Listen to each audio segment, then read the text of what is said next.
Di rumah tidak dianjurkan untuk membaca azan. Ini mau sholat azan di rumah, pakai mic lagi. Tetangga kanan kiri dengar, ada apa ini? Di rumah sholat tidak perlu azan, karena azan itu manggil orang untuk melakukan sholat. Itulah kenapa ketika Nabi terkurung di dalam warahmatullahi wabarakatuh.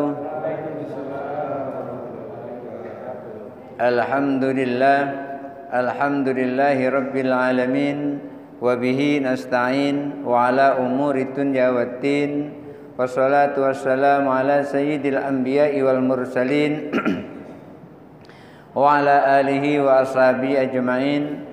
Rabbi syrah li sadri wa yassir li amri wahlul 'uqdatam min lisani yafqahu qawli, amma ba'du.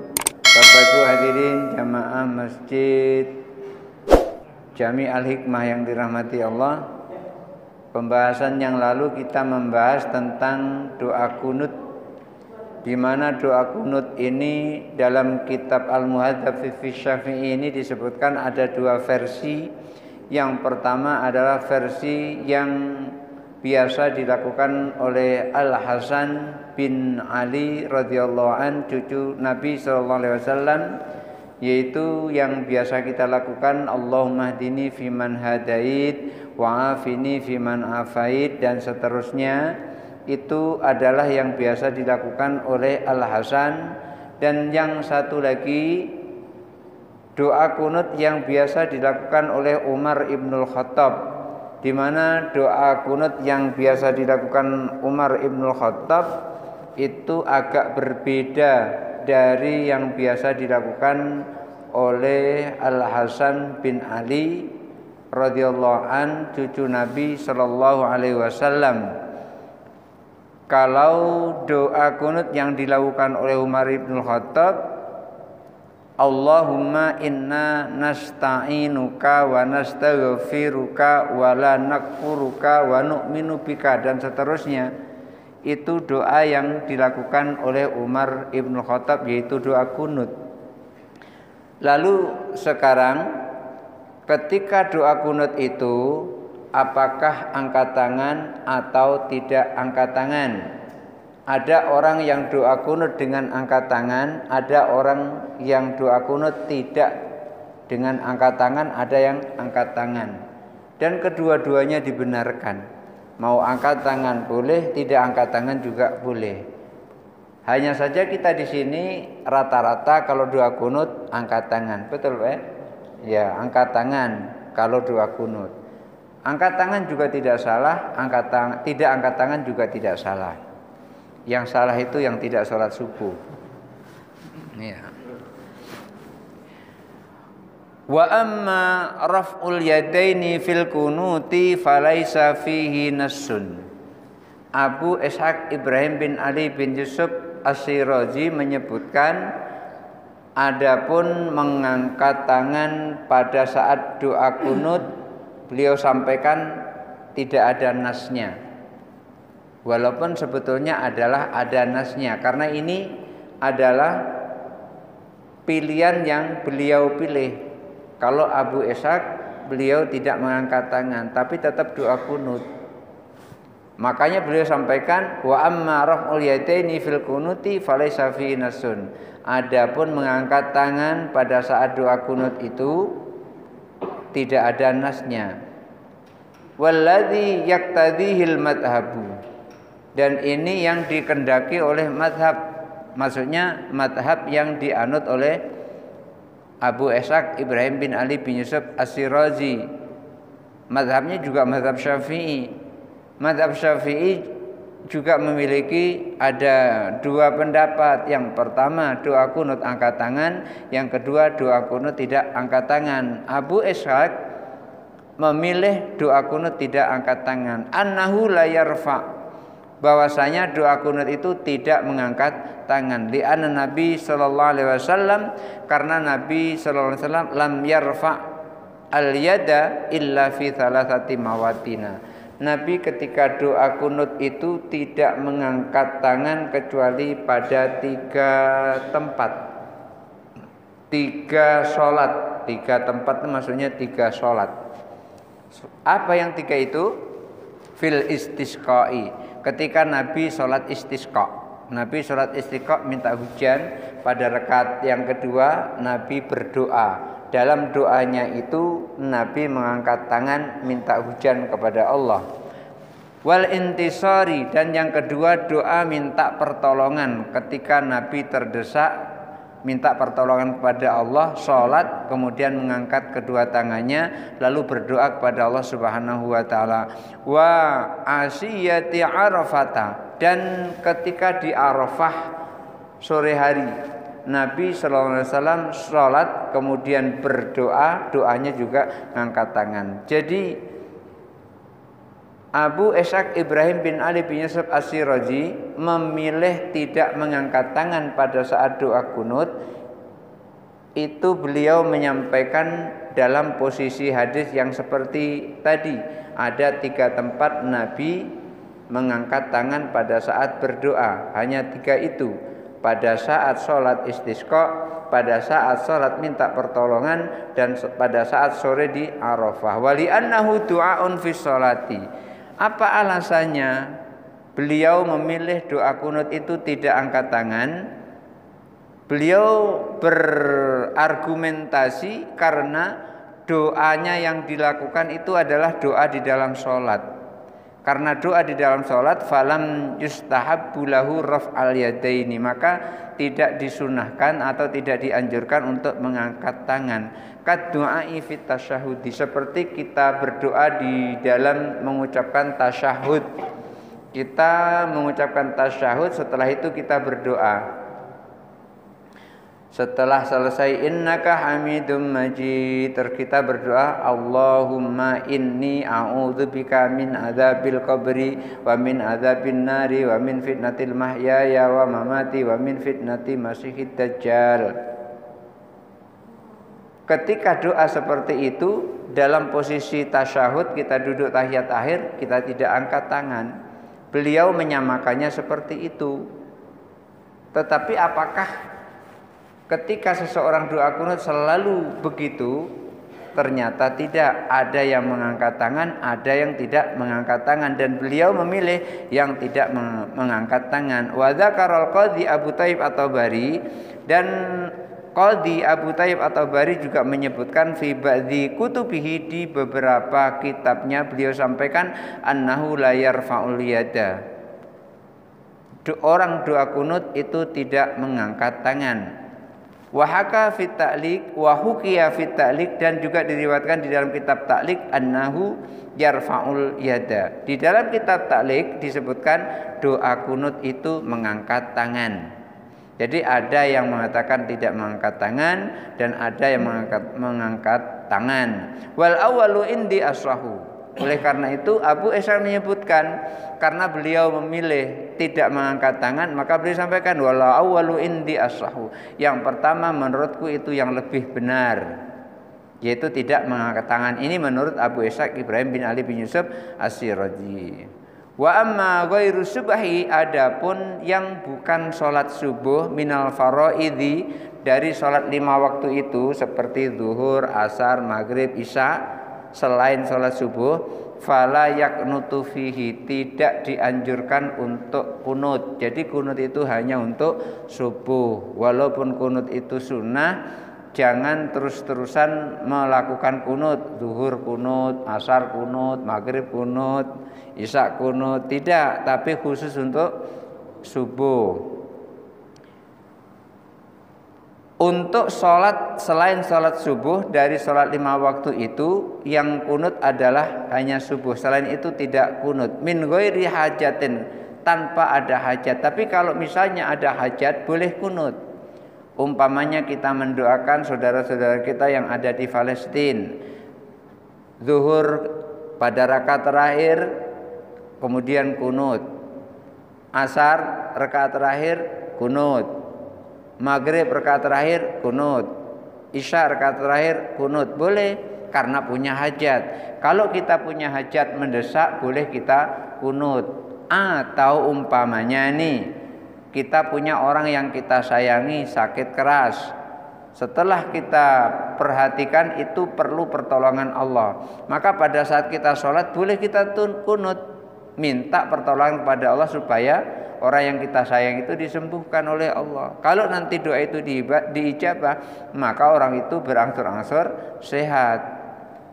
Oleh karena itu, ketika terjadi sesuatu, umpamanya suatu bahaya menimpa di kampung kita, supaya bahaya itu berhenti, tidak menimpa di kampung kita, kita melakukan kunut, namanya kunut nazilah. Karena nuzulnya atau turunnya bala pada kampung kita, sehingga dengan kita berkunut, harapan kita adalah Allah menolong kita dari bala yang menimpa kampung kita.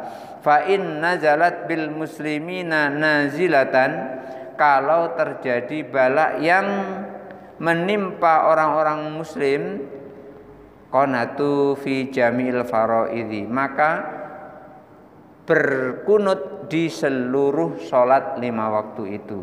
Kalau terjadi bala, subuh kunut, zuhur kunut, asar kunut, maghrib kunut, isya kunut. Kalau terjadi bala, kalau terjadi nazilah, sesuatu yang turun berupa bala.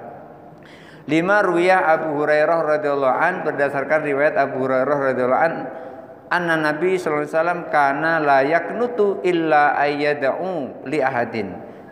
Riwayat Abu Hurairah menyebutkan bahwa Nabi sallallahu alaihi wasallam tidak pernah kunut kecuali mendoakan li ahadin, mendoakan kebaikan terhadap seseorang, au yad'u ala ahadin, atau mendoakan keburukan atas seseorang. Jadi yad'u li itu artinya kebaikan, yad'u ala artinya keburukan. Nabi melakukan doa kunut li ahadin, untuk mendoakan, yad'u li ahadin, mendoakan atas kebaikan seseorang. Juga yad'u ala ahadin, mendoakan keburukan atas seseorang, karena orang itu gawainya ganggu saja. Seperti dulu pernah Rasulullah mengutus seorang sahabat memberikan surat, maksudnya adalah Rasulullah mengajak raja itu masuk Islam, justru malah utusan Rasulullah dibunuhnya oleh raja itu. Maka terjadilah peperangan sebagai balasan atas perlakuan yang keji dari raja tersebut. Oleh karena itu ketika terjadi sesuatu yang mengganggu, maka Rasulullah berdoa untuk keburukan orang itu. Ini menunjukkan bahwasanya Rasulullah itu ketika dia doa kunut, kunutnya itu kunut bisa mendoakan orang lain, mendoakan kebaikan orang lain, bisa mendoakan atas keburukan orang lain. Karena idza qala sami'allahu liman hamidah, dan ketika sudah mengucapkan sami'allahu liman hamidah, qala rabbana lakal hamdu. Yaitu sami'allahu liman hamidah rabbana lakal hamdu mil'us samawati, dan seterusnya. Kemudian wa dzakarat du'a, setelah itu baru doa kunut. Ini yang disebutkan oleh Abu Ishaq Ibrahim bin Ali bin Yusuf Ar-Shirazi di dalam kitab Al-Muhadzab. Lalu bagaimana penjelasan yang disampaikan oleh Imam Nawawi di dalam Majmu' Syarhil Muhadzabnya? Beliau menyampaikan al-mas'alatul khamisatu. Beliau sebelum menyampaikan itu, far'un qala al-Baghawi, Imam al-Baghawi menyebutkan, siapa al-Baghawi ini? Al-Baghawi itu adalah seorang penyusun sebuah tafsir, namanya Tafsir al-Baghawi. Saya punya ada 2 jilid, tapi tulisannya kecil-kecil banget. Aslinya itu tidak 2 jilid, aslinya itu 4 jilid, tapi dijadikan 2 jilid, jadi kecil-kecil banget tulisannya, lembut banget tulisannya, dipadatkan tulisannya menjadi tinggal 2 jilid. Qala al-Baghawi, al-Baghawi menyampaikan yakrahu italatul kunuti, hukumnya makruh memperpanjang doa kunut. ditambah sampai panjang sepanjang-panjangnya, itu hukumnya makruh. Kama yakrahu italatu tasyahudul awal, seperti makruh hukumnya memperpanjang bacaan tasyahud awal. Tasyahud awal sudah ditentukan itu, kemudian terus ditambahi yang lainnya supaya panjang, itu makruh hukumnya. Maka doa kunut juga begitu menurut Imam Nawawi. Kalau terlalu panjang doa kunutnya, umpamanya kan di dalam doa kunut itu kemudian terus ditambah doa Allahumma adfa'anal bala, tapi panjang banget, mungkin kurang lebih sekitar setengah jam gitu, pegel kaki makmum semuanya. Kaki dia nggak apa-apa yang baca, kaki makmum yang pegel. Yang seperti itu makruh hukumnya. Qala, beliau sampaikan, wa takrahu qira'atal qur'ani fihi, pada saat kita doa kunut itu makruh hukumnya membaca surah Al-Qur'an. Umpamanya waqina bi rahmatika syarra ma qadait fa innaka taqdiru sampai selesai. Sebelum ditutup doa membaca Al-Qur'an dulu. Bismillahirrahmanirrahim, Yasin wal Qur'anil Hakim, dan seterusnya sampai akhir surat, makruh hukumnya. Jadi pada saat kita doa kunut hukumnya makruh membaca surah Al-Qur'an. Fa in qara'a lam tabtul salatu, kalau seandainya dia membaca ayat Al-Qur'an di dalam doa kunut itu maka tidak membatalkan salat. Wa yasjudu lis-sahwi, dan juga tidak perlu sujud sahwi. Ketika seseorang doa kunut terus membaca ayat Al-Qur'an, tapi niatnya membaca ayat Al-Qur'an itu adalah untuk membaca Al-Qur'an, bukan untuk doa. Tapi kalau untuk doa enggak apa-apa. Wa rabbana atina fid dunya hasanah wa fil akhirati hasanah wa qina adzabannar. Itu kan ayat Al-Qur'an itu. Ketika niatnya itu membaca ayat Al-Qur'an, maka makruh hukumnya. Tetapi kalau niatnya itu adalah untuk kita membaca doa minta kebaikan dunia dan kebaikan akhirat kepada Allah, maka itu tidak mengapa. Asal jangan panjang-panjang. Kalau doanya panjang-panjang sehingga makmum pegel di belakang, itu hukumnya makruh. Al-mas'alatul khamisatu, masalah yang kelima, hal yustahabbu raf'ul yadaini fil kunuti. Imam Nawawi kembali mempertanyakan apakah disunahkan mengangkat tangan saat kunut. Fihi wajhani masyhurani. Di dalam permasalahan saat doa kunut kita ngangkat tangan atau tidak, itu ada dua pendapat yang kedua-duanya masyhur. Ahaduhuma, pendapat yang pertama, la yustahabbu, tidak disunahkan. Ini yang dipilih oleh pengarang kitab, yaitu Abu Ishaq Ibrahim bin Ali bin Yusuf As-Sirazi. Wa huwa ikhtiyarul musannif. Beliau menyampaikan ini yang dipilih oleh musannif. Musannif itu pengarang kitab. Pengarang kitab yang dimaksud adalah Abu Ishaq Ibrahim bin Ali bin Yusuf As-Sirazi. Wal Qafal, dan juga yang dipilih oleh Imam Qafal, itu nama orang. Wal Baghawi, dan Imam Baghawi. Imam Baghawi yang tadi sudah saya jelaskan. Jadi Abu Ishaq, Al-Qafal, Al-Baghawi, ketiga-tiganya ini ketika sholat subuh doa kunut tidak mengangkat tangan. Wa hakahu Imam Haramaini an katsirin minal ashab, dan juga menurut riwayat Imam Al-Haramain kebanyakan sahabat ketika doa kunut itu juga tidak mengangkat tangan. Wa asyaru ila tarjihi, lalu mereka mengisyaratkan doa kunut tidak angkat tangan itu adalah kuat. Wahtaju bi anna du'a fi sholati la turfa'u lahul yadu. Dalilnya adalah karena ini doa di dalam sholat, maka tidak usah mengangkat tangan. Kadu'a sujudi wa tasyahudi, seperti doa pada saat sujud dan pada saat tasyahud.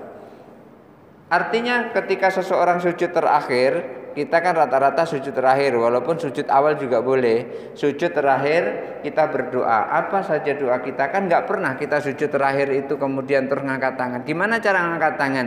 Orang keningnya ada di bawah, tangannya lagi masa begini? Saking sujud begini kan agak aneh begitu kan? Kenapa kok sujudnya bertumpu pada kening? Jadi keningnya aja yang nempel di tanah, nempel di tempat sujud, terus tangannya ngangkat begini. Kan agak aneh yang seperti itu.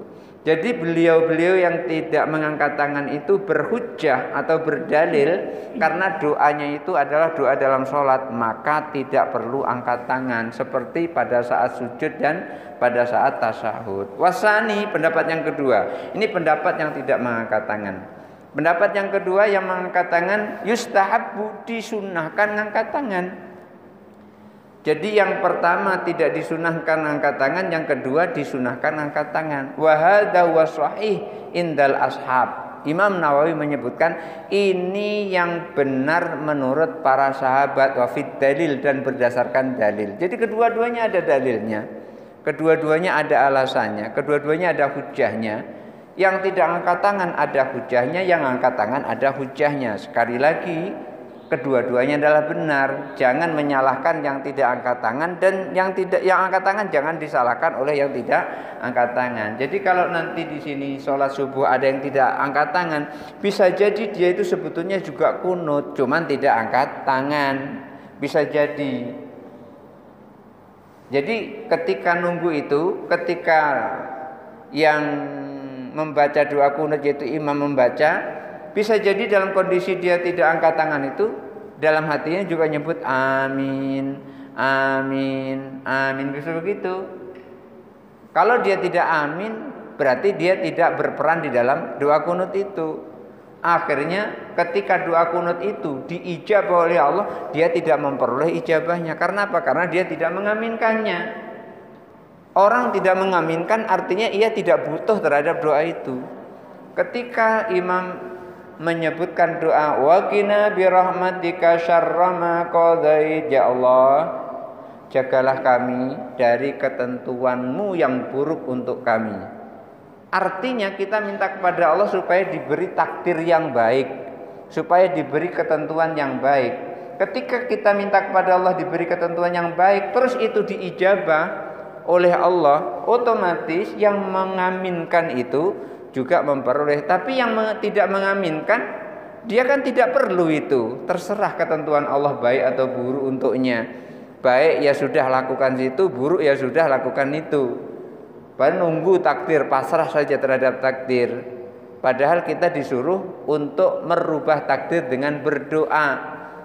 Buktinya apa? Buktinya Ibnu Umar itu juga berdoa pengen merubah takdirnya. Apa yang dilakukan oleh Ibnu Umar saat berdoa? Allahumma in kana katabtani syaqiyan famhu. Ya Allah, kalau engkau aku tulis dalam kondisi orang celaka, hapus. Minta supaya diganti kepada sa'idan, supaya menjadi bahagia. Maksudnya kalau ditentukan masuk neraka, hapus ya Allah, ganti masuk ke dalam surga. Itu juga dilakukan oleh Ibnu Umar radhiyallahu an.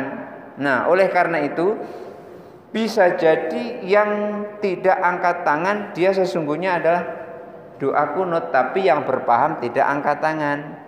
Dan kita berpaham angkat tangan itu disunahkan. Maka di sini ada dua pendapat. Yang pertama tidak angkat tangan, yang kedua angkat tangan.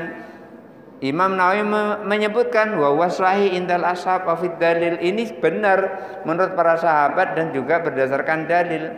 Wa wa ikhtiyaru Abi Yazid Al-Marwazi, dan ini doa mengangkat tangan ini adalah yang dipilih oleh Abu Yazid Al-Marwazi, Imam Thariqah, salah seorang imam Thariqah. Ashabuna al-Khurasaniyin, sahabat kami, kata Imam Nawawi, yang berasal dari Khurasan. Wal Qadhi Abi Thayyib, dan juga Qadhi Abu Thayyib itu angkat tangan pada saat doa kunut. Fi ta'liqihi, di dalam kitab ta'liqnya, wa fil minhaji, dan juga disebutkan dalam kitab al-minhajnya. Wa Syekh Abi Muhammad wa Ibni Sibagh, dan juga Syekh Abi Muhammad dan juga Ibnu Sibah Al-Mutawali, dan juga Imam Al-Mutawali, wal Ghazali, dan juga Imam Ghazali, wa Syekh Nasir Al-Muqaddasi, dan Syekh Nasir Al-Muqaddasi fi kutubihi salasah, di dalam kitabnya yang tiga, yaitu Al-Intikhab, Wat Tahdhib, Wal Kafi, Wal Khorina, dan yang lain-lainnya. Jadi mereka para ulama salafus saleh, mereka biasa-biasa saja. Yang berdoa kunut angkat tangan silahkan, yang doa kunut tidak angkat tangan juga silahkan. Jadi inilah yang disebut dengan ikhtilaful ulama'i rahmah. Perbedaan pendapat ulama, kedua-duanya masing-masing punya dasar dan punya dalil, dan itu adalah rahmat buat kita. Kita mau angkat tangan boleh, tidak angkat tangan juga boleh, sama kedua-duanya. Yang angkat tangan, menurut yang angkat tangan itu disunahkan, maka mengangkat tangan hukumnya sunnah. Yang tidak mengangkat tangan itu disunahkan, maka tidak mengangkat tangan itu hukumnya adalah sunnah. Jadi ibadah itu adalah sesuai dengan keyakinan kita. Kalau kita yakin dengan landasan yang kita yakini itu, yakin tidak bisa dipaksa, yakin tidak bisa dibuat-buat. Yakin itu karena berdasarkan ilmu.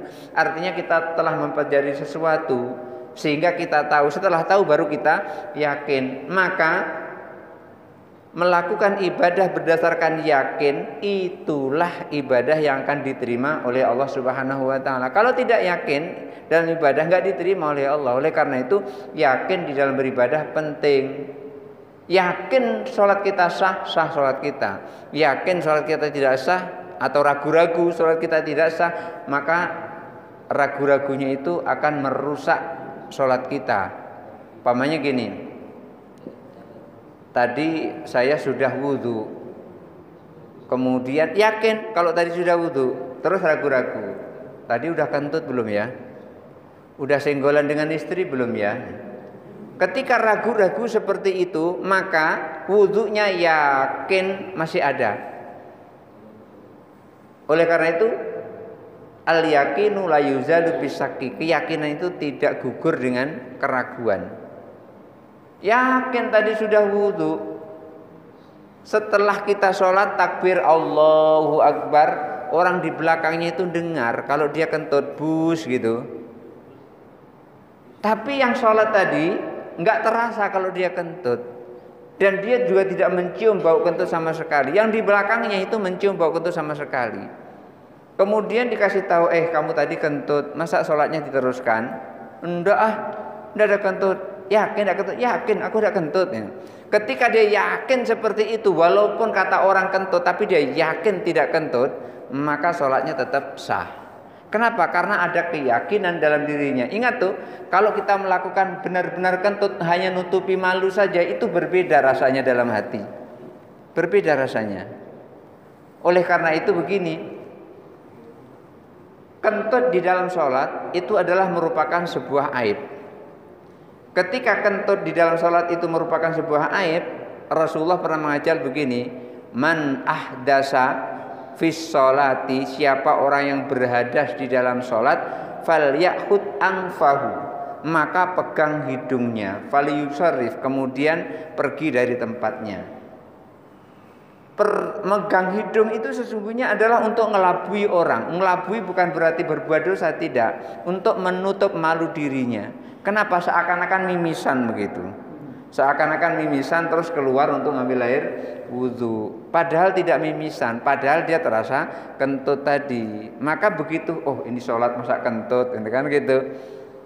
Rasulullah ajarkan seperti itu. Kalau kalian berhadas di dalam sholat seperti buang angin, maka pegang hidungnya. Seakan-akan sedang mimisan.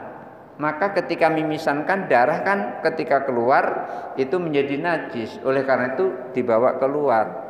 Tidak usah, maaf aku kentut, nggak usah kayak gitu, nggak usah kasih tahu orang. Karena di situ disebutkan ini adalah merupakan aib, harga diri. Oleh karena itu bukan berarti ketika kita nutup-nutupi dengan seakan-akan mimisan itu kemudian terus kita berbuat riya, tidak seperti itu. Ini adalah untuk menjaga harga dirinya. Maka keluar dari tempat sholatnya. Nah, ini sholat ibadah itu sesuai dengan keyakinan. Satu contoh lagi, ketika bapak puasa, ketika puasa, lalu yakin sudah maghrib, terus buka, begitu berbuka, maka bukanya itu adalah sah. Walaupun ternyata orang lain melihat ini orang buka puasa kok jam setengah 5. Padahal jam setengah 5, tapi dia yakin pada saat itu sudah maghrib gitu. Maka keyakinannya pada saat itu sudah maghrib, lalu dia berbuka, sah puasanya.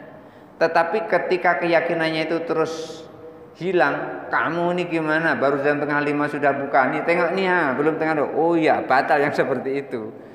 Karena apa? Diganggu. Tapi kalau seandainya dia yakin kemudian terbuka puasa, kawannya ini tidak nunjuki kalau sebetulnya belum masuk waktu maghrib, maka tetap dia puasanya tidak batal. Karena keyakinan dia pada saat dia berbuka itu adalah pas maghrib sudah tiba. Oleh karena itu, seseorang melakukan sesuatu ibadah akan sah ibadahnya sesuai dengan yang ia yakini. Nah, di sini ada dua orang yang melakukan, maksudnya ada dua pendapat yang melakukan doa kunut angkat tangan. Yakin angkat tangan itu sunnah, maka kita memperoleh kesunahan dari doa kunut itu dengan angkat tangan. Yang satu lagi yakin tidak angkat tangan saat doa kunut itu adalah sunnah, tidak disunahkan angkat tangan. Artinya kalau tidak angkat tangan sunnah, maka dia memperoleh kesunahan itu. Dan kita rata-rata di sini mengikut Imam Al-Ghazali, mengikut Abi Muhammad, mengikut Ibnu Sabbagh, mengikut Al-Mutawali, mengikut Syekh Nasir Al-Muqaddasi. Ketika doa kunut angkat tangan, disunahkan. Qala Shahibul Bayan, dan pengarang kitab Al-Bayan menyebutkan wa huwa qaulu aktsaru ashabina. Ini adalah merupakan pendapat kebanyakan dari sahabat kami. Waqtarahu min ashabinal jami'in bainal fiqhi wal hadis, dan kami memilih sahabat-sahabat kami dari kalangan orang-orang ahli fikih dan orang-orang ahli hadis. Wal imamu al-hafidh Abu Bakar al-Baihaqi wahtajalahu al-Baihaqi bima rawahu bi isnadihi lahu sahihun aw hasanun an Anas radhiyallahu anhu fi qissatil qurra, tentang riwayat para sahabat Nabi alladzina qatalu, mereka yang terbunuh, radhiyallahu anhum, qala laqad raaitu Rasulullah sallallahu alaihi wasallam, aku sungguh telah melihat Rasulullah sallallahu alaihi wasallam kullama shallal ghada, ketika setiap kali sholat subuh, yarfa'u yadaihi. Jadi riwayat Anas, Rasulullah SAW ketika sholat subuh itu selalu mengangkat tangannya, yad'u alaihim, mendoakan atas keburukan orang-orang yang mengganggu, yang membunuh para syuhada. Jadi didoakan orang-orang yang membunuh para syuhada itu, didoakan oleh Rasulullah supaya mereka memperoleh azab dari Allah Subhanahu wa taala. Jadi Rasulullah pada saat berdoa di sholat subuh itu ngangkat tangan. Sementara di saat yang lain juga Rasulullah tidak ngangkat tangan. Jadi artinya apa? Pada saat kita doa kunut boleh ngangkat tangan, boleh tidak ngangkat tangan. Tapi kita yang sudah yakin dari lahir kita doa kunut angkat tangan, ya teruskan saja. Karena Rasulullah juga pernah melakukan doa kunut dengan ngangkat tangan. Barangkali itu saja dulu yang bisa saya sampaikan. Berikutnya silahkan dibaca pertanyaannya. Yang pertama, apakah kunut itu boleh tidak disuarakan oleh imam? Kalau kita sholat berjamaah, kunut itu ya disuarakan. Bagaimana makmum mengaminkan kalau suaranya tidak ada? Maka disunahkan untuk melafalkan doa kunut itu dengan jahar, karena Rasulullah mengucapkannya juga dengan jahar. Rasulullah mengucapkan doa kunut itu bagaimana? Sahabat tahu itu adalah doa kunut atau bukan doa kunut kalau tidak dilafadzkan, kecuali pada saat sholat tertentu. Pada sholat tertentu artinya ketika kita membaca takbiratul ihram itu suaranya tidak dikeraskan, suaranya pelan, karena itulah yang diajarkan oleh Rasulullah. Jangan nanti mentang-mentang seperti itu langsung dikeraskan, Allahu Akbar kabira walhamdulillahi katsira. Imam seperti itu, makmum bingung, ini imam belajar sholat apa gimana ini. Nah, Yang tempat-tempat yang tidak dijaharkan itu ya tidak dijaharkan, yang tempat-tempat yang dijaharkan ya dijaharkan. Seperti doa kunut ini dijaharkan kecuali pada saat memuji. Pada saat memuji tidak dijaharkan. Artinya apa? Imam mengajak kita untuk sama-sama memuji. Kalau nanti imam itu doa kunutnya diam, tidak dengar, nanti makmum yakin bingung karena biasanya adalah imam berbunyi ketika doa kunut. Tangannya begini kok diam. Itu apa artinya? Bingung dia. Padahal doanya adalah dipelankan. Sementara Nabi membacanya doa kunut itu adalah dikeraskan. Oleh karena itu sahabat mengaminkan. Maka ketika imam membaca doa kunut kan kita disunahkan untuk mengaminkan kan, amin gitu, bukan diam. Tapi kita disunahkan untuk membaca amin begitu. Kalau diam sesungguhnya juga boleh, cuman makmum bingung, yakin dah itu. Ngapa itu kan? Bingung. Cuman nanti ketika sampai waqina birahmatika syarra ma qadait, biasanya imam diamkan yang seperti itu. Diamnya imam itu mengajak makmum untuk membaca pujian masing-masing. Memuji tidak boleh mewakili. Artinya tolong aku diwakili saja dalam memuji Allah. Enggak boleh memuji itu diwakili. Oleh karena itu yang diam itu adalah isinya pujian. Waqina birahmatika syarra ma qadait fa innaka taqdi wa la yuqda alaik. Ya Allah, Engkaulah yang menentukan siapapun dan siapapun tidak bisa menentukan Engkau. Ini intinya adalah pujian bahwasanya Allah itu Maha Kuasa. Masa memuji harus diwakilkan? Bingung nanti Pak Gubernur mendapat wakilan pujian. Tolong aku pengen memuji Pak Gubernur, tolong wakili ya. Kan bingung. Tapi kalau mewakili menghadiri undangan boleh. Mewakili menghadiri undangan, tapi mewakili memuji itu yang tidak boleh. Jadi sebaiknya imam ketika membaca doa kunut dengan jahar, dengan suara keras. Tetapi pada saat memuji Allah suaranya adalah pelan. Kenapa? Supaya masing-masing bisa memuji Allah. Makmum juga memuji Allah. Kemudian wasallallahu ala khairi khalqihi Muhammadin atau wasallallahu ala sayyidina Muhammadin nabil ummi wa ala ali wa sahbihi wa baraka wasallam.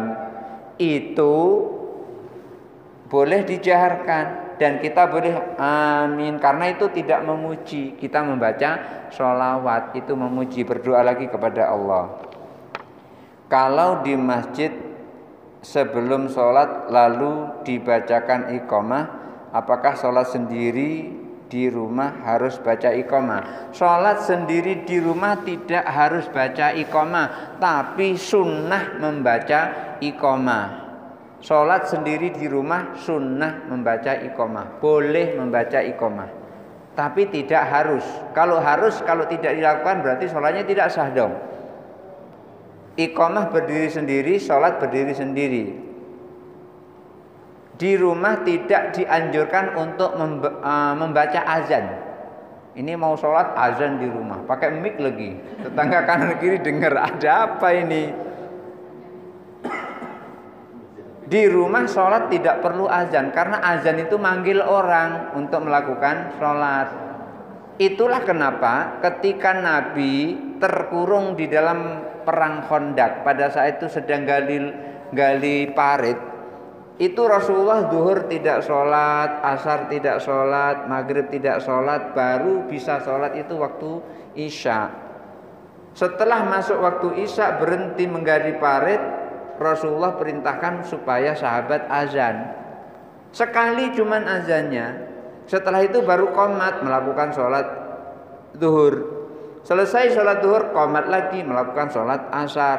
Selesai sholat asar, qomat lagi melakukan sholat maghrib. Selesai sholat maghrib, iqamah lagi melakukan sholat isya. Azannya cuma satu, sholatnya zuhur, asar, maghrib, isya, 4 sholatnya. Azannya cuma satu.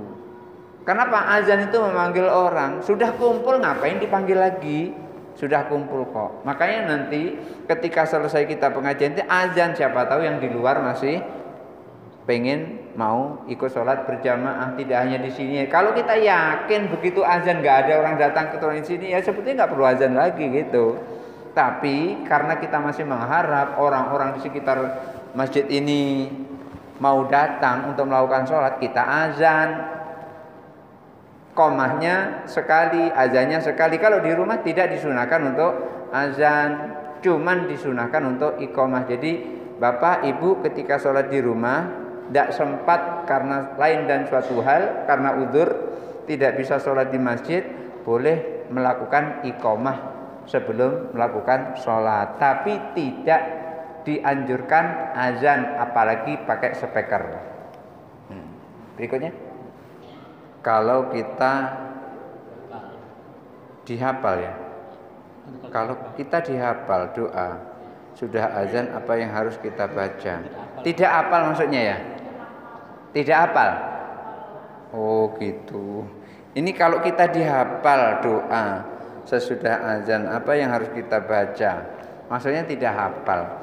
Kalau kita tidak hafal doa azan, ya hafalkan saja dulu.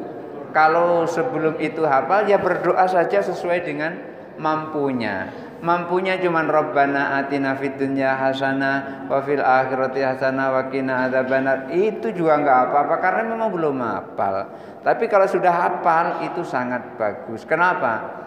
Dalam riwayat di dalam kitab ini juga disebutkan, tapi kemarin enggak dari situ karena kita dari sifatus sholah. Ini dalam kajian kita ini kemarin bab azan kita loncati karena kita masuk pada sholat. Maka di dalam bab azan itu nanti ada iqamah. Ketika seseorang mendengar azan dan menjawab sesuai dengan yang diucapkan oleh muazin, Allahu Akbar, Allahu Akbar, kita baca Allahu Akbar, Allahu Akbar.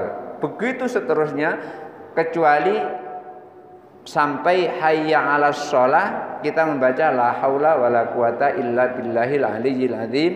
Hayya 'alal falah kita juga membaca seperti itu, la haula wala quwata illa billahil aliyyil azim.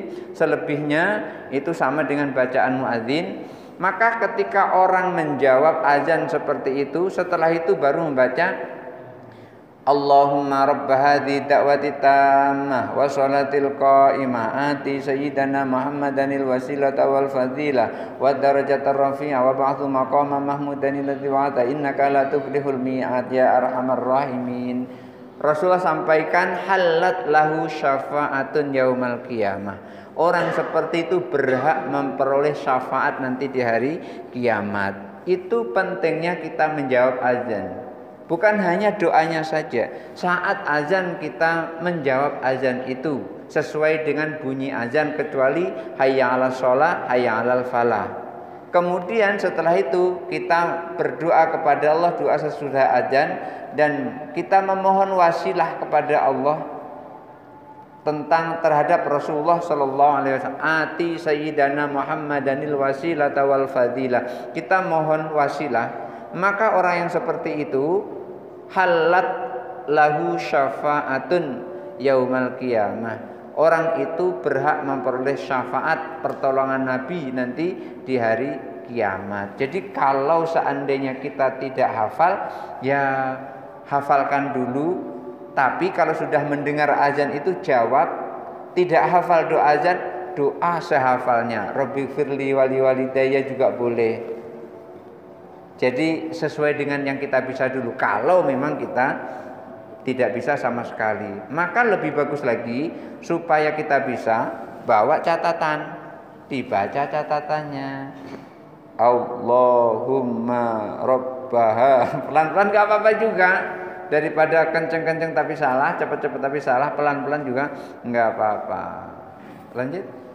Kunut apa hanya bisa dikerjakan pada sholat fardu atau bisa dilaksanakan pada sholat sunnah atau sholat tertentu saja? Iya, kunut itu dilakukan pada sholat fardu dan sholat tertentu saja, seperti sholat istisqa. itu boleh kunut, namanya kunut minta hujan.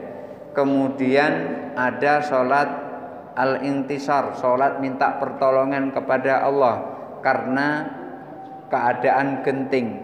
Kemudian juga ketika seseorang melakukan sholat witir di bulan Ramadan, tapi witir di bulan Ramadan, bukan tidak di bulan Ramadan. Karena witir itu bisa dilakukan di bulan Ramadan, bisa di luar bulan Ramadan. Ketika seseorang witir di bulan Ramadan tanggal 15 ke atas, maka disunahkan untuk melakukan witir. Di dalam witirnya itu disunahkan untuk melakukan sholat doa kunut. Jadi witir tanggal 15 Ramadan ke atas itu disunahkan membaca doa kunut. Jadi benar, doa kunut itu dilakukan di setiap sholat fardu, akan tetapi dalam kondisi darurat, namanya kunut nazilah. Yang setiap kali tanpa ada darurat itu adalah sholat subuh. Ketika sholat subuh ada darurat atau enggak ada darurat, tetap disunahkan membaca doa kunut. Tetapi untuk zuhur, asar, maghrib, isya itu kalau ada hajat yang penting kepada Allah, baru kita melakukan kunut nazilah atau melakukan doa kunut. Kemudian pada sholat sunnah itu seperti sholat witir. Sholat witir tapi tidak di setiap hari. Sholat witir itu di tanggal 15 ke atas, 15, 16, 17 dan seterusnya. Itu disunahkan dalam witirnya doa kunut. Doa kunutnya seperti yang kita baca itu, Allahumma hdina fiman hadait, wa afina fiman afait, wa tawallana fiman tawallait. Jadi kunut itu dilakukan setiap hari sholat subuh, untuk zuhur, asar, maghrib, isya. Kalau ada hal-hal yang mendesak, yang penting, berhajat kepada Allah, maka boleh melakukan sholat dengan menggunakan kunut. Dan sholat sunnah yang doa di dalam sholat itu mengangkat tangan, itu adalah seperti sholat istisqa, sholat minta pertolongan.